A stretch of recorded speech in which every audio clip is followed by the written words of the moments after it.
Tonight, on Parish Profiles, we'll visit with one of the Central Valley's earliest megachurches that has served Fresno parishioners for over a century. Then we'll find out how this one-of-a-kind church was influenced by early Chinese immigrants. It's all coming up on Parish Profiles.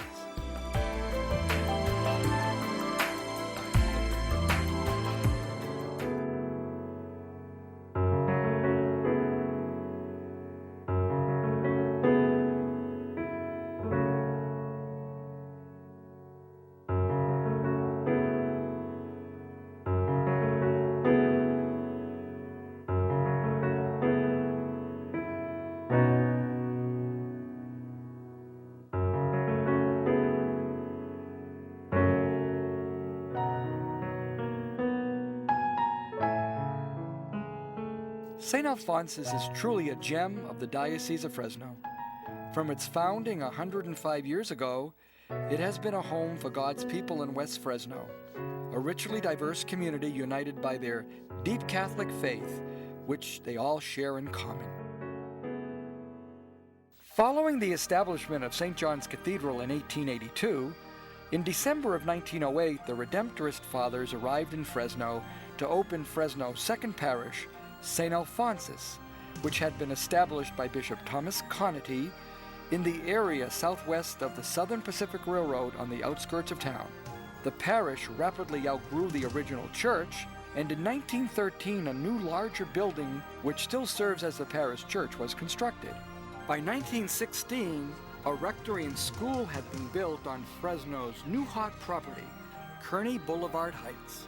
The major factor in bringing the Italians, mostly immigrants that settled in this area of southwest Fresno, was agriculture, because the agriculture here was very much like the communities in Italy that they came from.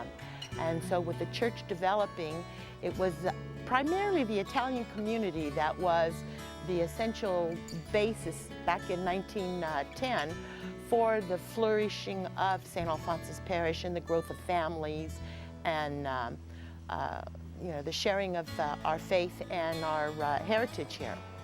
Fertile soil, warm climate, and cheap land made St. Alphonsus Parish a destination for immigrants from Italy, Portugal, and Mexico during the first half of the 20th century.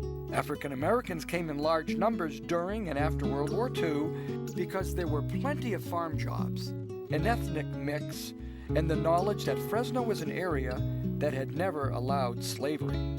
The Redemptorists made special efforts to reach out to each of these diverse groups, assigning priests who spoke Italian and/or Spanish, and others learned these languages as they ministered to their multi-ethnic community in different ways. While the Italian, Mexican, and Portuguese all worshipped at St. Alphonsus Church, Holy Redeemer Mission was established for the African American. The first order, the Sisters of the Holy Cross, came in about 1916 when they opened the school, and their mission was to run the school. Later on, the Sisters of the Blessed Sacrament and the Company of Mary arrived. The Company of Mary ministered mostly to the Mexican American population, and the Sisters of the Blessed Sacrament to the African Americans that were in Holy Redeemer Mission Parish. At its high point, St. Alphonsus grew to 3,000 families spread out over 160 square miles from Fresno south to Riverdale and west to Tranquility, making it easily the biggest in the Diocese of Monterey-Fresno.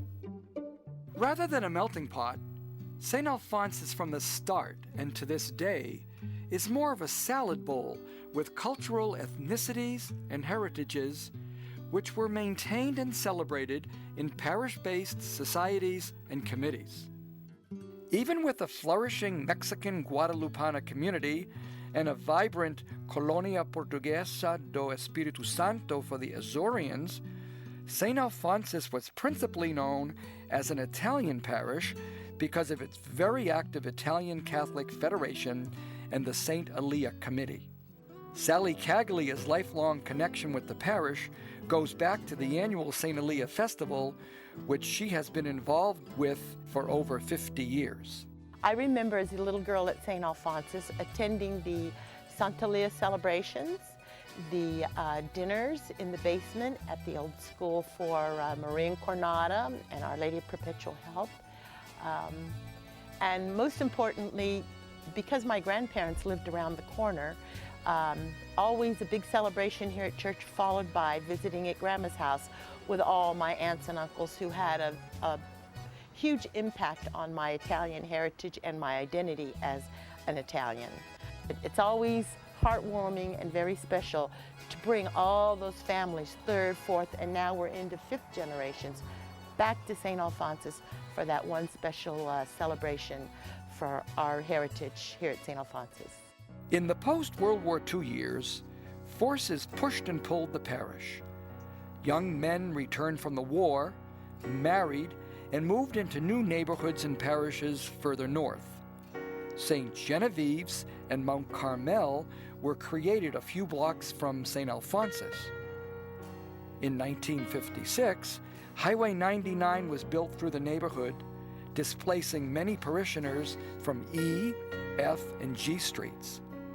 Even with all this displacement, the parish maintained a congregation of 7,500 with half a dozen priests in the rectory, 2 orders of sisters, a school, and many active church organizations. By the 1960s, the Italian heritage had become a minority, being replaced by Mexican Americans. My life here in St. Alphonsus started 60 years ago, and that goes back to the time that my wife and I got married here. And we loved it here because it was a slow-moving parish. Beautiful parish, but it's slow-moving for my children. And of course, we finally came back. I wasn't living here for a while, a year or two, but we finally came back, and this is where our rest of our family became part of Fresno. The Redemptorists were divided over having a Spanish Mass, but with the liturgical changes called for by the Second Vatican Council, there was less reason not to celebrate the Mass in the language of the people, be that Spanish or English. Lupe Avila has called St. Alphonsus home for the past 50 years and is especially proud of her membership in the Federación Mariana Guadalupana, which was established at St. Alphonsus way back in 1927. Every Sunday, we go to Mass as a group. And then we have a meeting every Sunday after our Mass. We have functions for Our Lady of Guadalupe. Everything we do fundraisers is in the Lady of Guadalupe's name. Everything is in it. And that all of the fundraisers goes to the church. Despite the many activities and organizations, the 50s brought financial troubles to the parish. City redevelopment created more concentrated poverty in what since then has been called the West Side. Expensive church repairs and construction of a new school added to the problems, which after the departure of the Sisters of the Holy Cross included the closing of the recently built school. Father Enrique Lopez emerged as the central figure during the 1970s and 1980s. He was a tireless advocate for the poor, the Spanish Mass, and lay participation in parish affairs. One of Father Lopez's greatest achievements was the establishment of the Recollection, a youth retreat that was led by the laity and supported by priests. When Father Lopez was here, when he was pastor, he would stand here in the front of the church and wait to talk to his parishioners. But then one day we found him standing by himself, and we walked up to him. We only live a block from the church. And we saw him standing there, and we came up to him and asked him, "Father, you're not saying Mass?" He says, "Yes, I'm waiting for you." He says, "No, Father, don't wait for us. It's only a block away. We'll make it in time." But he still waited for us so he could have the whole family in there. And to this day, that is what kept the family together. In 1990, after 82 years of pastoring, the final 2 Redemptorists left St. Alphonsus and the parish was turned over to the diocese. With the closure of the Holy Redeemer Mission in 1973, African Americans increased their presence to St. Alphonsus.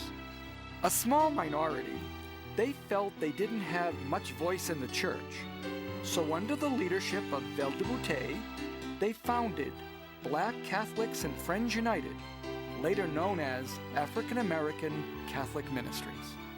Its mission was to evangelize African Americans throughout the diocese and to recognize their contributions to the church. The history of the African American Catholics in the diocese and in the St. Alphonsus Parish actually began in 1939 with the very first Mass that was held at St. Alphonsus for African Americans.